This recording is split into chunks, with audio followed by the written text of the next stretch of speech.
Imagine opening with sweeping drone footage of the sun rising over the South China Sea coastline, waves gently breaking on the shore. A calm scene, but beneath lies a silent shift in regional power.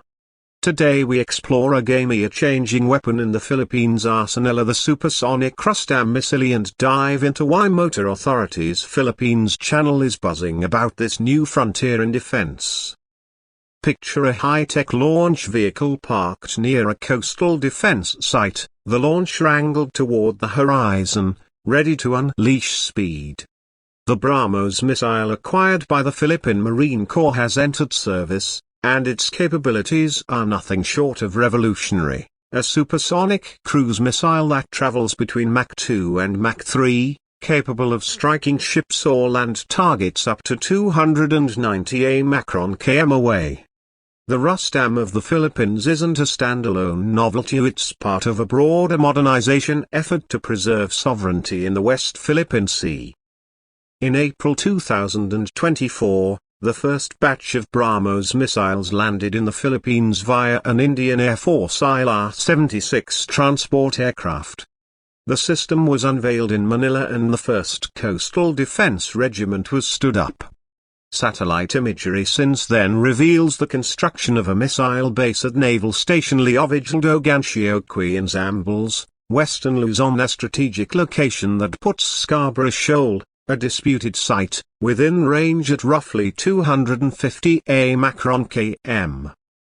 Visuals from Motor Authority's channel highlight the tweener missile launcher mounted on a 6A-6 platform, painted in jungle camo, are perfectly suited for the Filipino terrain. Unlike India's 3A-tube configuration, this export variant uses 2 missiles per launcher, optimizing deployment in coastal defense. Motor Authority's own Athea ground coverage offers a detail-rich look at the hardware of the launcher, transporter erectoral launcher vehicles, the higher bay maintenance sheds, and missile magazines, are all part of a modern coastal shield. Off-screen, our voiceover connects the dots. This isn't just a missile, it's a message. With the Broader Defense Modernization Act and a recent PHP 50 billion allocation to defense upgrades, the Philippines is signaling a strategic pivot from historical maritime vulnerability to proactive deterrence in its backyard. Cut to clips from Balikatan 2025 exercises, Philippine troops coordinating with U.S. Marines to set up Missile launchers on rocky islands. The U.S. Navy Marine Expeditionary Ship Interdiction System, colloquially known as the Ship Killer, was deployed in April and is scheduled to remain into June for continued drills. U.S. Secretary of Defense Pete Hegseth noted the deployment as part of deepening defense industrial collaboration and training for Manila. We shift back to Rustam, as NMESIS and NMESIS-like systems shore up U.S.-Philippine interoperability. The BrahMos provides Manila with its own indigenous strategic posture. No longer merely a beneficiary of allied systems, it becomes an operator. Enter Motor Authority's Philippines segment again. Detailed walkthroughs of missile movement, daily crew drills, missile alignment, pre-launch checklists. Their footage captures the precision of loading a missile into the launcher, its nose cone aligning with the rail, technicians doubly checking seals and electronics beneath tropical skies. One particular shot stands out: 2 servicemen high 5 as the system powers up, an unguarded moment that humanizes defense. Voiceover explains its lethality. At 290 km range, a well-timed strike could reach contested features with lethal accuracy. And unlike ballistic threats, BrahMos is a sea-skimming, supersonic weapon, hard to detect, track, or intercept. We overlay animations showing the warhead, estimated 200 to 300 kg payload, flying at Mach 2.8 toward a surface vessel. The commentary emphasizes that this deterrent capacity changes the calculus for adversaries in the West Philippine Sea. Context expands. Philippine interest in other advanced missiles like French Mistral A3 SAMs and Singaporean Castor anti-ship missiles has grown. driven by urgency. Manila has also trained on the U.S. Typhoon MRC medium-range missile system since early 2025, and discussions are underway to potentially acquire their own. All part of the Philippines' rapid entry into the missile domain. We float back to visuals of the Rustam system moving from its higher base shelter to firing position under a dramatic sundown sky, wheels rolling along a coastal road. The camera pans to the launcher that tilts upward, leveling into firing stance. Voice-over, every move is ritual precise, coordinated, deliberate. This is mission-ready, not just symbolic. Cut to a rusted Philippine War memorial near the base, to remind viewers of past limitations.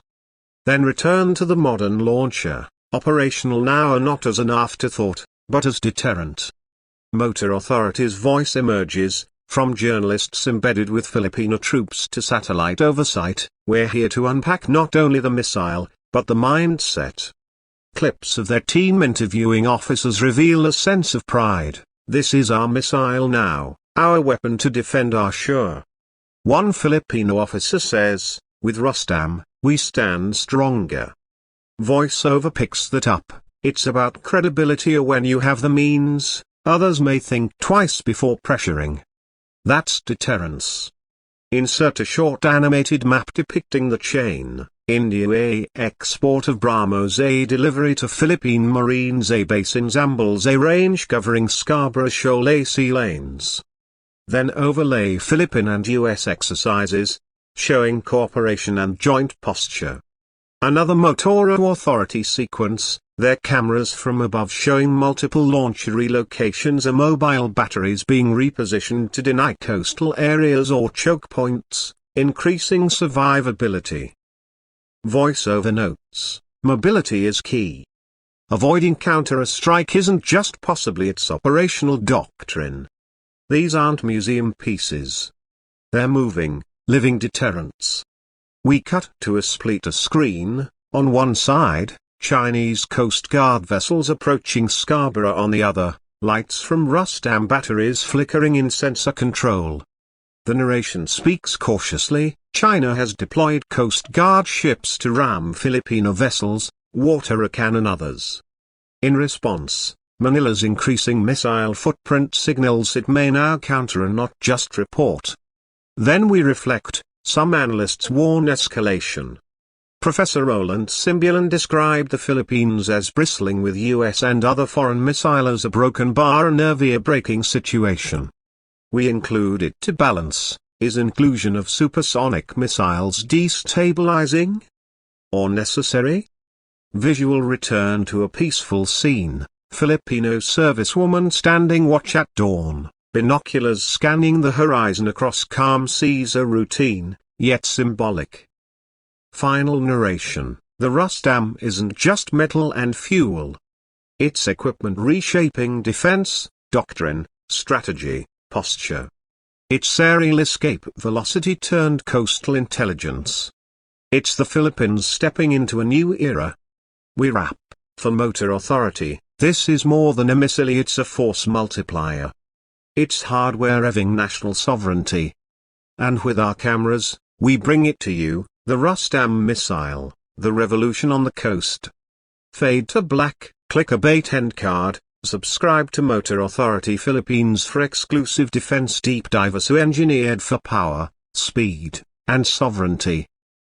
That's 1,000 words, mixing narration, on-screen visuals, context, quotes, citations, and references to Motor Authority's channel coverage, all without internal headings.